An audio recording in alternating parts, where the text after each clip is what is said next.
Good morning বন্ধুরা, আনসি মামি ব্লগে তোমাদের সবাইকে স্বাগত। বন্ধুরা, তোমরা কেমন আছো? আশা করছি ভালোই আছো, আর আমিও আছি মোটামুটি। তো এখন বাজে সকাল 5টা, মানে 5টার একটু বেশিই বাজে। তো এই তোমাদের তো বলছি যে চ্যানেল করার পরের থেকে আমার ঘুম হচ্ছে না ঠিকঠাক করে, ভয়তে যে চ্যানেলটা যদি উল্টে উল্টে ব্লিডিং হয়ে যায়, যা খুবই মানে এইসব। তো আর মানে ঘুম না আসলে কতক্ষণই বা কষ্ট করে শুয়ে থাকা যায়, আর শুয়ে শুয়ে খুব কষ্ট হয়ে যাচ্ছিলো। আর তোমাদের তো কালকে বলেছিলাম যে আমার পিসির ছেলে মাকে দিতে এসেছে, আজকে ভোরের ফ্লাইটে চলে যাবে। তো 8:30টার দিকে ফ্লাইট ছিল, ওই যে একটু আগে বেরিয়ে গেল। আর কি হয়েছে বলো তো, মানে ওই পাশের কাজটা তো এখনও মানে কমপ্লিট হয়নি, ওই আমাদের রান্নাঘরের পাশের কাজটা। তো কালকে রুম মালিক এসে বলে গেছে যে মানে 10টার মধ্যে আমরা সব জলের কাজ যেন করে রাখি, 10টার পরে আর কোনো জল ইউজ করতে বারণ করেছে, বেসিন বাথরুম সব ইউজ করতে বারণ করেছে। তো আমার মাও উঠে গেছিলো, তো সেই জন্য ভাবলো যে একেবারে জামাকাপড়টা ওর ভিজে ধুয়ে দিই।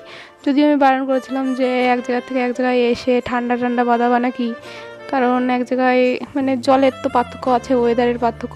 তো যাই হোক, এই যে দেখো বাইরে দেখো এখনও কত অন্ধকার।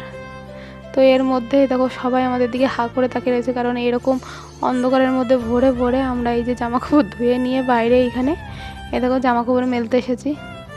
আর আমাদের দেখে না মানে এরা না একটু হাসাহাসি করছিল, কারণ এরকম অবস্থায় তো আমাদের মানে আমাকে কোনো দিন দেখেনি বা আমাদের কাউকে কোনো দিন দেখেনি।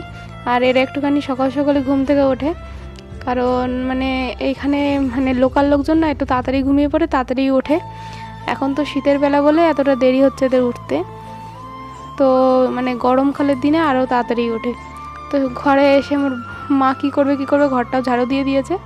তারপরে আমরা না একটু শুয়ে পড়েছিলাম, মাও একটু ঘুমিয়েছিল আর আমি একটু শুয়েছিলাম। আমি একটুখানি ঘুমিয়েছিলাম, সারা রাত ঘুমোইনি, এই ভোরের দিকে না একটু ঘুমিয়েছিলাম। তো তারপরে এই যে আমার মামামও ঘুম থেকে উঠে গেছে দেখো। তো মামাম ঘুম থেকে উঠে গেছে, আর আমার মা ওইদিকে মানে মা একটুখানি আগেই উঠেছিল ঘুম থেকে উঠে, তারপরে রান্নার ওইদিকে গোছাগুছি করছিল। মানে কি বলতো, একজনের সংসারে আরেকজন আসলে দিক টিক পায় না, তো কি কোথা থেকে শুরু করবে কি করবে। তা যাই হোক একটুখানি গুছিয়ে রেখেছিল। তারপরে আমি উঠলাম, বললাম কোথায় কি আছে দেখিয়ে দিলাম। তারপরে মা রান্নাটা বসিয়ে দিয়েছে, আর এদিকে দেখো মামামকে ব্রাশ ট্রাশ করিয়ে মাই রেডি করে দিয়েছে। আমাকে আর কিচ্ছু করতে হচ্ছে না, মামামের পিছনে মানে মামামকে দেখতে হচ্ছে না, মামামকে টাইম দিতে হচ্ছে না, কিচ্ছু করতে হচ্ছে না, মাই সব করছে। আর ওইদিকে দেখেছিলে আমার মাম্মাম মায়ের ওই লিপস্টিকটা নিয়ে কী করছিল। আর এইদিকে ওই পেঁপে পাতা দিয়ে গেছে, আমার বর পাঠিয়েছে। তো সেই পেঁপের রস করে খাওয়ানোর জন্য মা ওইদিকে রেডি করছিল। আর আমি এই যে মাম্মামকে মানে ডিম সেদ্ধ করেছিল, তো সেই ডিম সেদ্ধটা খাওয়াচ্ছিলাম। আর মাম্মাম এত দুষ্টুমি করছিল না, ও আমি খাইয়ে দিচ্ছিলাম, কিছুতেই খেতে চাইছিল না। ও একা একা পোদ্দারি মারছিল, একা একা খাবে। তো যাই হোক এই যে জুসটা করা হয়ে গেছে। তো আজকে মাকে বলে টোলে অনেক মানে একটু কম করে জুস করেছি, কিন্তু কম করে জুস করলে দেখো জুসটা কি গাঢ় হয়ে গেছে, মানে জল কম দিতে বলেছি তো। আর একটুখানি মধু মিশিয়ে খেয়ে নিলাম। কি আর বলবো, মানে আমি মধুও খাই না জানো তো, কোনো দিন আমি মধুটাও খেতে পারি না। তো যাই হোক যা যা খেতে পারি না এখন তাই খেতে হচ্ছে রোগের দায়ে। এই যে আমার মার রান্না হয়ে কমপ্লিট হয়ে গেছে, এবার মামাকে খাওয়াচ্ছে, তারপরে আমাকে ভাত মাখিয়ে দেবে। আর আমার বরের জন্য ভাত বেড়ে রেখেছে। তো আমার বরকেও ফোন করেছি যে এসে খেয়ে যাও। আমার মার সাথে আমার বরের কষ্ট অনেকটা কমে গেছে। এখন তো আমার বরকে আর মানে আমাদের দেখতে হচ্ছে না, না মামামকে দেখতে হচ্ছে, না আমাকে দেখতে হচ্ছে। আর আমার তো বলেছি না 1 সপ্তাহ ধরে জ্বর। তো যেই দিন স্যালাইনটা দিয়েছে সেই দিন থেকেই বলতে মানে তার আগের দিন রাত থেকেই আমি একেবারে ঘায়েল হয়ে গেছি। তো তার আগে ঘরের কাজ, সংসারের কাজ, সব কাজ মানে অন্য রুটিনে মানে অন্য দিন রুটিন মাফিক যেরকম করতাম এখনও সেরকমই মানে তখনও সেরকমই করেছিলাম। কিন্তু যেই দিন ওই হসপিটালে চ্যানেলের জন্য গেলাম, মানে চ্যানেল করে দিল, তার আগের দিন রাত্রে আর কিচ্ছু পারিনি। তো সেই দিন রাত্রে আমার বর খিচুড়ি রান্না করেছিল। তারপরের দিন চ্যানেল করে এসে তো দেখলে আমি আবার খিচুড়ি রান্না করেছিলাম। তো থালা বাসন টাসন সব আমি ধুয়েছিলাম। আমার বর কী করতো, ওই রাত্রেবেলায় আবার খিচুড়ি রান্না করেছিল, তো রাত্রেবেলায় একবার আর মানে ও থালা বাসন ধুতো। মানে সারাদিনে ধরো এই 3 দিন ধরে সারাদিনে একবার রান্না করেছে আর একবার থালা বাসন ধুয়েছে। তো যাই হোক এই করে আমার বরের খুব কষ্ট হয়ে গেছিলো। মানে ওর রান্না তোমাদের তো বলেছি, আমার বর শুধু বাইরের থেকে অর্ডার দিয়ে খাবার আনাতে চাইতো, ওর রান্নায় টাইম তো পেতোই না। সেইটা এক কথা। আর ওর রান্নাবান্নায় না কুড়েমি লেগে গেছিলো এই 2 দিন, মানে 2 দিন রান্না করে। তো যাই হোক এখন ভালো হয়েছে, মা এসেছে। তো আমাদের সবার খাওয়া হয়ে গেছে আর আমরা এখন ওই হসপিটালে যাবো বলে রেডি হচ্ছি। যদিও মানে আমার বরের কথা কি বলবো, আমার বর যেইটুকু করেছে অনেক করেছে। আমি ওই ফোন করে করে ডাকতাম রান্না হয়ে গেছে বা আমার ভালো লাগছে না, খিদে পেয়েছে, তখন ও আসতো আমাকে খাইয়ে দিত। তারপর লাস্টের এই 2 দিন মামামকে তো আমি খাওয়াতে পারছিলাম না, তো আমার বরই 2 দিন খাইয়ে দিয়েছিল। ফোন করে ডাকতাম যে আমার ওষুধ খাওয়ার টাইম হয়ে গেছে, একটুখানি ওষুধ খাইয়ে দিয়ে যাও। মানে ডাকলেই ও কোনো সময় বলতো না যে বিজি রয়েছি, পারবো না, তুমি খেয়ে নাও। ও যেটুকু পারতো চেষ্টা করতো। তো যাই হোক, এই যে আমার মা আমাকে এই যে চুল টুল বেঁধে দিচ্ছে, মামাকে তো রেডি করিয়ে দিল। আজকে আর বরেরও যেতে হবে না, আমার মায়ে আমার সাথে যাবে।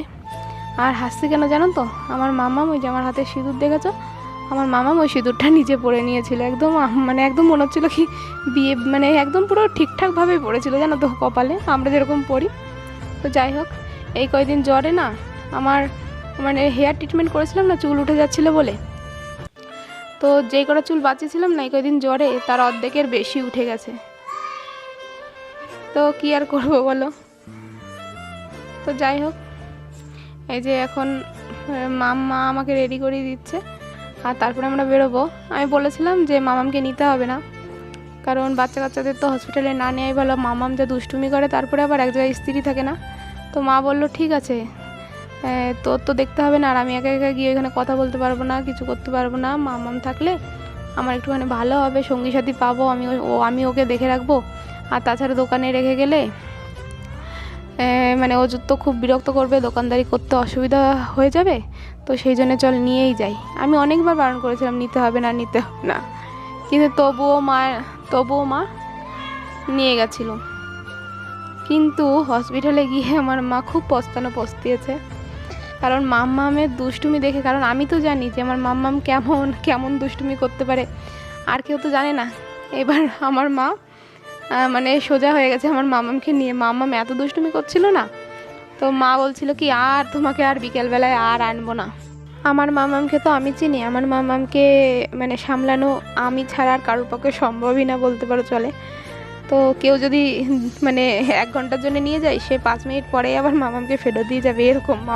তারপরে হসপিটাল থেকে বাড়ি গিয়ে দেখো মা কটা ফল কেটে দিল, আর ওই যে ডাবটা পরে বর এসে কেটে দিয়েছিল, আর মাম্মাম কটা ফল খেয়েছে। তো ফল খেয়ে তারপরে আমার মা মাম্মামকে বাইরে নিয়ে গেছে ভাত খাওয়াতে, কারণ মাম্মাম ঘরে বসে এত দুষ্টুমি করছিল না। এখন তো দুপুর হয়ে গেছে, দুপুরের খাওয়াটা খাইয়ে ভেবেছে একসাথে মানে একবারে ঘুম পাড়িয়ে দেবে।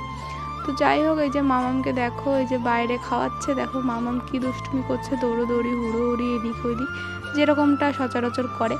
তো আমার আর না ঘরে একা একা ভালো লাগছিল না, তো সেই জন্য আমিও বাইরে চলে এসেছিলাম। তারপরে আমার মা এই যে মামামকে ঘুম পাড়িয়ে এই যে তারপরে আমাকে ভাত মাখিয়ে দিচ্ছে। আমার না এখানটায় খুব খারাপ লেগেছিলো, কারণ এই কয়েকদিন ধরে এই টাইমে না আমার একবেলাই তাই বলতে পারো ঠিকমতো খাবার জুটছিল না। এরকম মানে এই টাইমের মধ্যে আজকে কতবার খেয়ে ফেললাম দেখলে তো।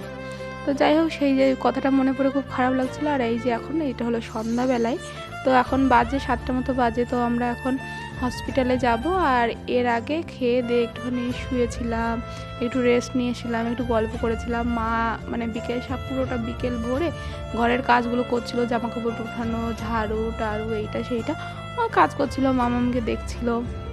তো যাই হোক, এই যে রেডি হয়ে আমরা যাচ্ছি, আর মামামকেও রেডি করে দিয়েছি, যদিও মামামকে নিয়ে যাব না, কারণ এখন এই যে অটোর মধ্যে এই রাত্রেবেলায় না প্রচুর ঠান্ডা হাওয়া লাগবে, সেই জন্যই মামামকে আরও নেব না। মামামকে ওর বাবার কাছে রেখে যাবো। আর মা যা বিরক্ত হয়ে গেছে, মামাম দুপুরবেলায় গিয়ে কী বলতো ওই যে এইখানে ওইখানে হাত দেয় আর সেই হাতটা মুখে দেয়। মামাম একটুও মানে বোঝে না, ছোটো মানুষের ভাব করে, এমনি ছোটো মানুষ, যাই হোক। তো যাই হোক, আর না নিয়ে গিয়ে যেন তো ভালোই হয়েছে, কারণ আজকে হলো লাস্ট ইনজেকশান। তো মানে এরপরে ডাক্তার আর যেতে বলেনি। আর শরীরটা না মানে মেইন প্রবলেম হচ্ছে দুর্বলটাই কাটছে না, তো সেই জন্য ভেবেছিলাম আজকে ডাক্তারকে বলবো একটা যেন স্যালাইন দেয়। তো ডাক্তার বলেছিল যে আমাকে স্যালাইন লিখে দেবে, কিন্তু সকালে না ডাক্তার ছিল না, মানে হসপিটালে ছিল না, সেই জন্য আর ডাক্তারকে দিয়ে লেখাতে পারিনি। দেখো স্যালাইন দিয়েছে। তো আজকে লাস্ট বলে একটার পর একটা দিয়ে গেছে, 3টে বোতল চড়িয়েছে, তারপরে স্যালাইন চড়িয়েছে, আর মেডিসিন ওষুধ তো এগুলো আছেই।